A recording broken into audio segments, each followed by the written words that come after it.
Hello বন্ধুরা, আজকে তোমাদের দেখাবো হচ্ছে এটা এক ধরনের মোচা রান্না করা, নতুনত্ব মোচা রান্না। তো আমি মোচা এখন বেছে নেব।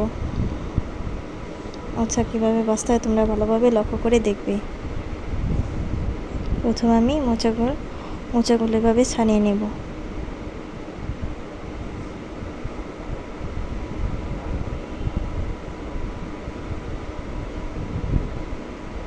সবগুলো এভাবে ছাড়িয়ে নেব।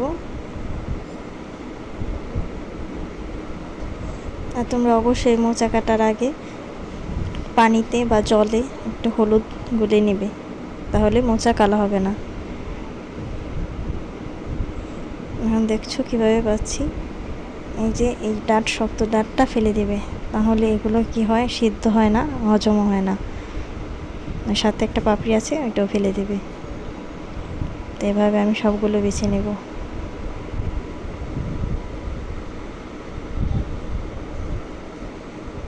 এই দেখো, আমি বলে হলুদ জল নিয়ে নিয়েছি।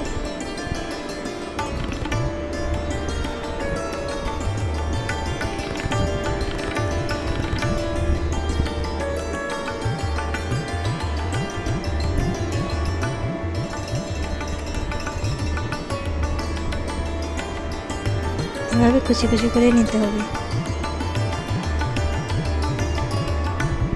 সবগুলো আমি এভাবে কুচি করে নেব।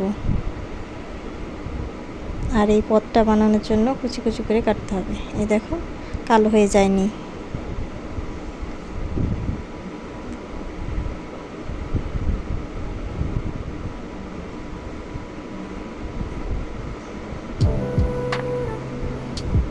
এখানে পাটাই নিয়ে নিয়েছি সর্ষে, জিরে, রাঁধুনি আর কাঁচা লঙ্কা।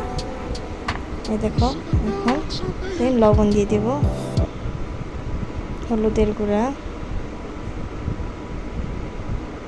সর্ষের তেল, ওই সর্ষে জিরে বাটা, কাঁচা লঙ্কা বাটা একসাথে যে বেটেছিলাম ওটা এখন দিয়ে দিব। ভালোভাবে মেখে নেব। দেখো কালারটা কত সুন্দর এসেছে, মনে হয় কাঁচাই খেয়ে ফেলি। এখন আমি 5 মিনিট রেখে দেব, লেবু দিয়ে ভালোভাবে 5 মিনিট মেখে রেখে দেব। এখন আমি কলার ফুলের যে বাকলটা থাকে সেটা নিয়ে নিয়েছি, আর নিয়েছি টুথপিক। এখানে একটু করে দিয়ে এটাকে মুড়ে টুথপিক দিয়ে আটকে দিব।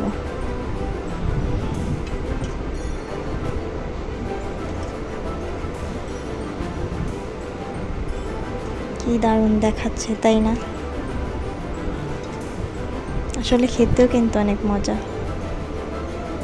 এই দেখো, এভাবে আমি এটা দিয়ে দেব, এখানে আটকে দেব টুথপিক দিয়ে, এই 2 পাশের মুখ আটকে দেব। আর কড়াইটা আমি আগেই গরম বসিয়ে রেখেছি। এখন এগুলো দিয়ে দেব। আমি একটু সামান্য জল দিয়ে দেব, এটা ভাপে ভাপে সিদ্ধ হয়। ঢাকা দিয়ে দেব 5 মিনিট। 5 মিনিট পর দেখো, এই হচ্ছে আমাদের মোচা ভাপা।